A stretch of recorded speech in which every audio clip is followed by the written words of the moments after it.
This is Main Street Rob, and here I am in the rain today at the village of Newington. It's about 30 kilometers from Cornwall on County Road 12. It has about 220 people. In 1905, it was a going concern, had also about 220 people. At its maximum, maybe about 400 during the period when Kraft was the major employer here. It's had its share of boom times and less active times. And today it's a sleepy little town, really. Lots of the original families still here, and actually straight ahead from me where I'm standing now is the Hillcrest Cemetery. That there are many of the founding families there buried. It's a beautiful looking cemetery, and obviously the people, they respect the long-term family ties that hold this community together. It's resilient, but it's certainly not growing at the present time. The first recorded history of Newington goes back probably to about 1850, when there were actually 6 settlers who lived on the area, probably a little bit north of Main Street as we know it today. These hardy settlers had to till the land. They were basically self-sufficient. There were no homes, there were no barns, there were no silos and fields, and they scrimped out a living there. But in 1862, there was a general store, Rupert's General Store, which is now near Fairground Drive, and there was a small school. But the big change came when Jacob Baker arrived, and in his general store he obtained a post office designation. And from that time on, there were stagecoaches that came all the way up from Dickinson's Landing near the St. Lawrence River, up through Lunenburg to Newington, and then on toward Finch, and eventually to Chrysler. A post office and a stagecoach brought 2 important things. 1, supplies to grow the community, and secondly, news. It also brought surveyors, and in 1868, John Bruce carefully surveyed the village. He created 92 lots, similarly sized, intersecting into 4 village blocks. And in the middle of that was a little creek that ran through for establishing mills. By 1881, there was a hotel, there was a general store, there were many churches, there was a grist mill, and there was the famous Willwood cheese factory that won an award at the Chicago World's Fair. The arrival of the railway in 1897 was a huge boom for Newington. Even though there was a single level station, what it offered was access to the Stormont County Fair, and patrons would come twice a day in either direction from Ottawa or Cornwall. By 1905, Newington was a booming community with a very busy main street. It had furniture stores, blacksmiths, a butcher shop, carriage repair shop. It had 4 general stores. The most prominent was the Geraldine General Store, which wasn't just a place to buy flour or fence posts or whatever. It was the village's nerve center. And behind the counter A battery-powered switchboard connected farmers and merchants and families across the concession lines with telephone service. So let's see what the village is like today. So here we are at Newington, and across the street here is the fire hall that used to be McAvoy's Hotel. And over here we have the famous United Church that used to be the Presbyterian Church with the bell in front. We'll take a quick look at the bell here.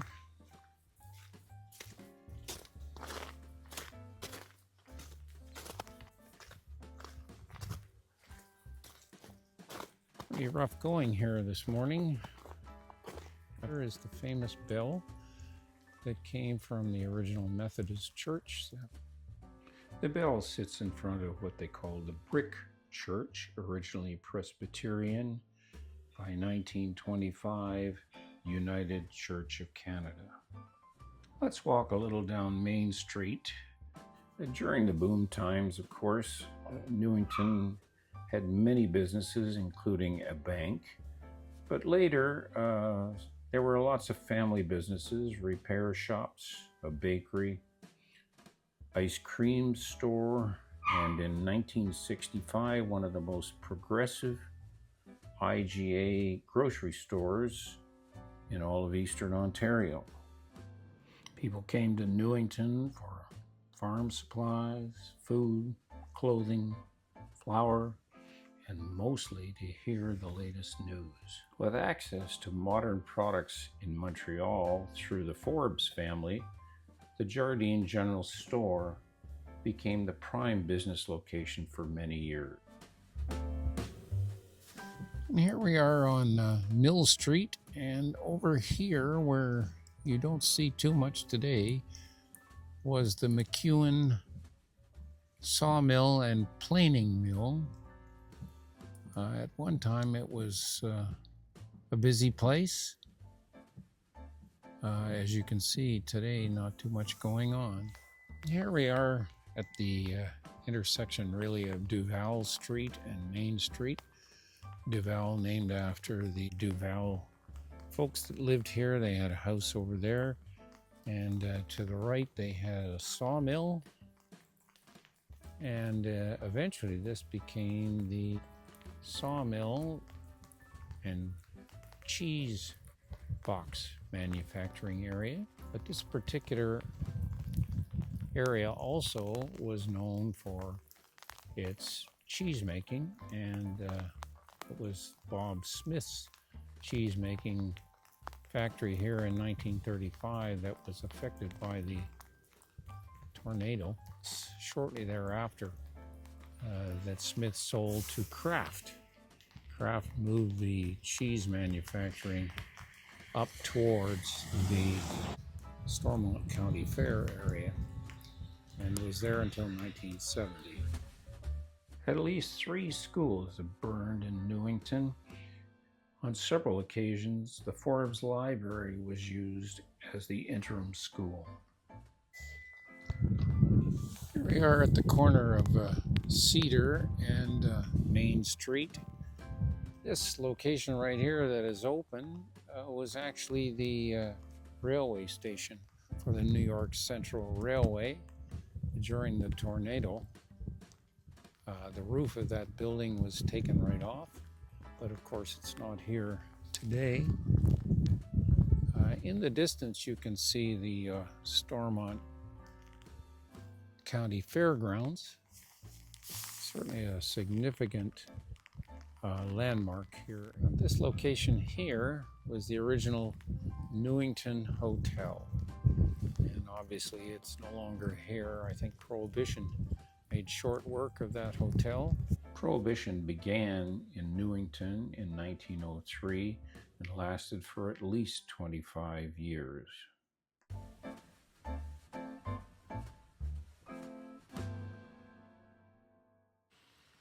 And here is the original Anglican church, boarded up as you can see, but part of the reason is that it is now a private residence, and it has a lovely garage door and side door.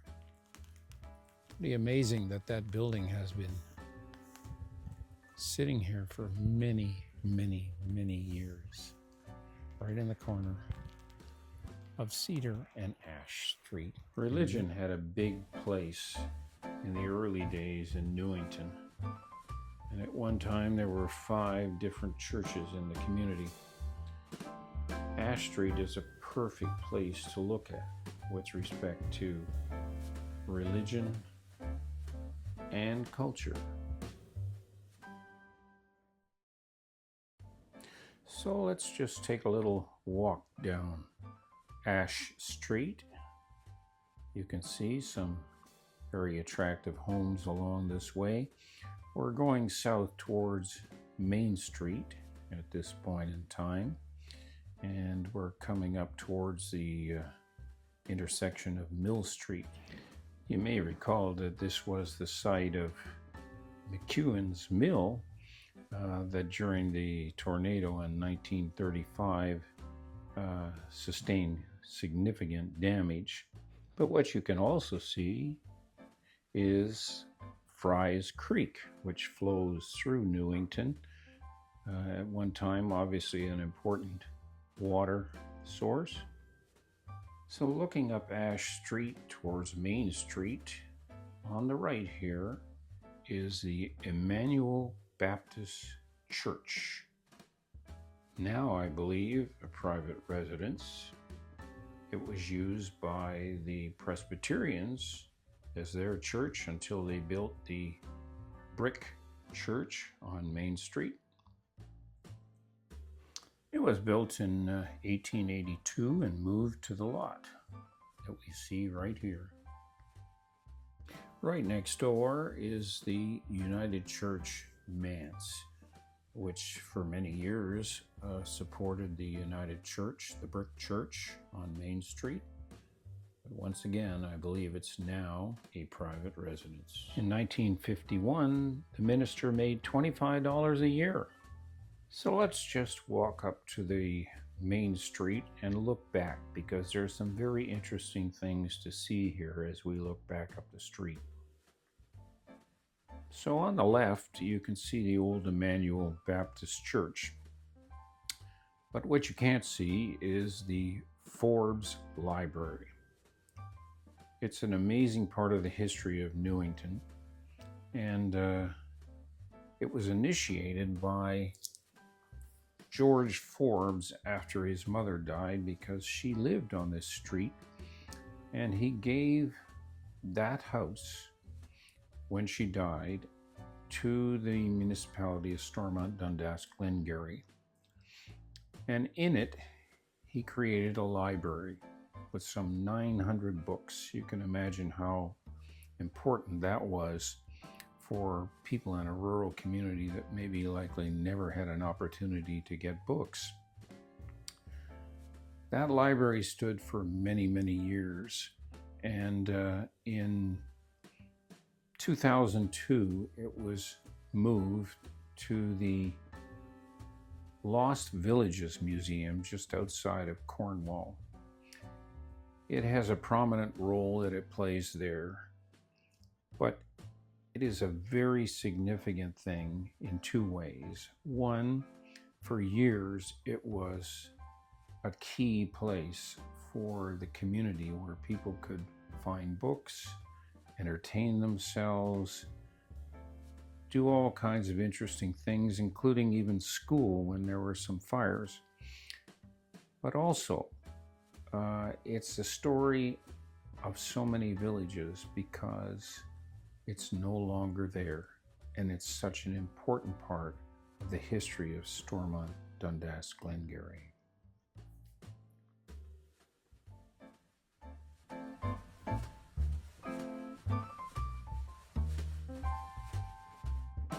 Let's just swing over to the right now and look at the corner of Ash Street and Main Street. You can see those for sale signs there. That empty lot was actually the site of the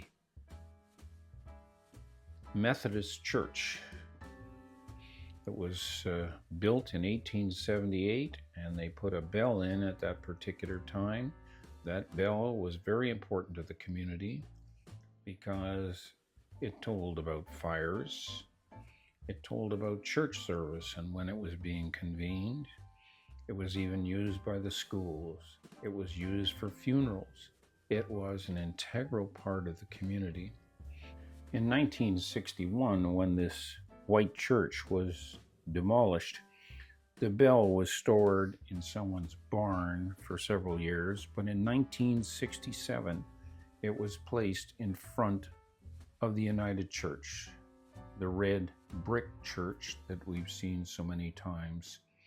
And there it sits until today, a strong indication of the strength and resilience of this community.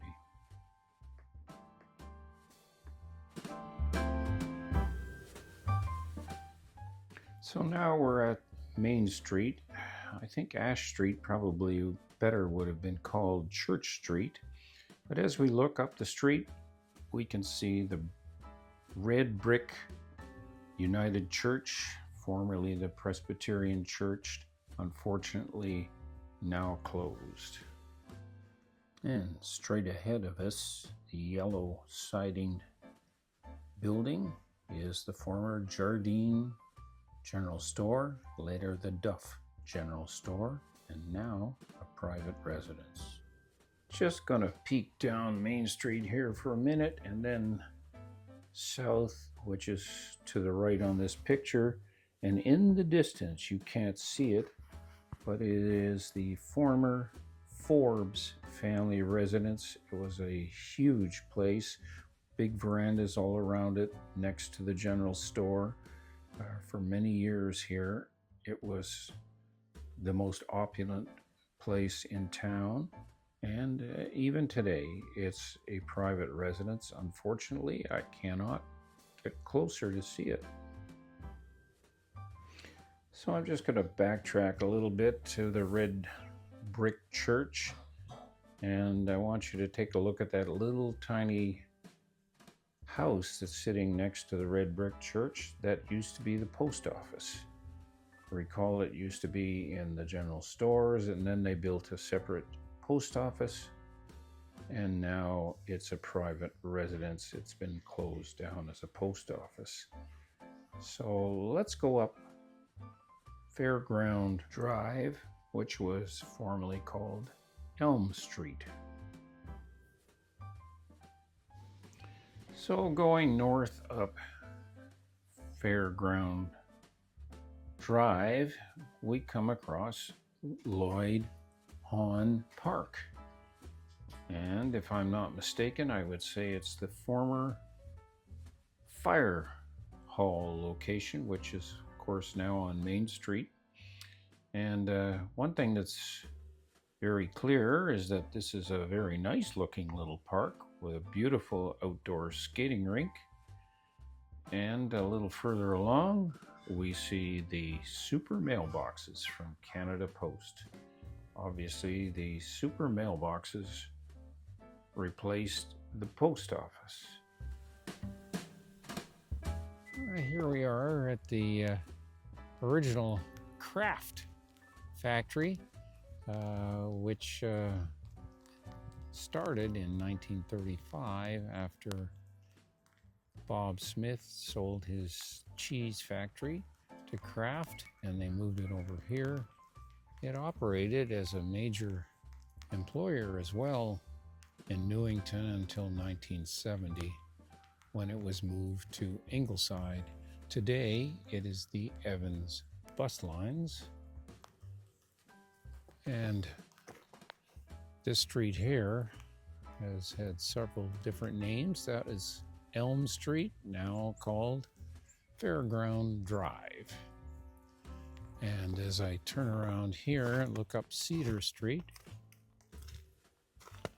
we'll just look over here and you can see the grounds for the Stormont County Fair. still looks very, very impressive. It has a track. It has, of course, many different recreation facilities, but also, and I'm not going to go up there. It's quite icy, unfortunately. It's got a grandstand that they can watch, and I'm sure they have tractor pulls. You can see the cattle barn, lots of exhibit halls. It's a very progressive fairgrounds. Been going here since the 1860s. At one time, the trains used to come here twice a day from Ottawa and Cornwall and other places along the way for the fair. It was a major happening in this community and brought huge numbers of people here. Today, it's a little less so. It's still a pretty big draw for people around the community and even in nearby communities. So this is Main Street Rob, and I'm getting ready to head home now. But the more time I seem to spend here in Newington, the more I appreciate just how much this little village has lived through. I'm here at the Wesleyan Methodist Church, the new church here in town. There are no longer any other churches that are actively being used. A lot of what once made this place busy and loud and full of life is gone now. The railway, the shops, the post office, the mills, and even the community churches. But the heart of this village is still here. And if you take time to look for it, it's the families who have stayed here. It's the memories of the people that they still share. And it's the stories that haven't been visually recorded.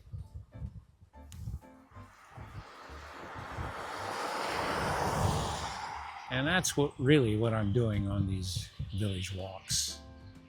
If we don't capture these stories for the future generations to see them, then they'll slip even further away.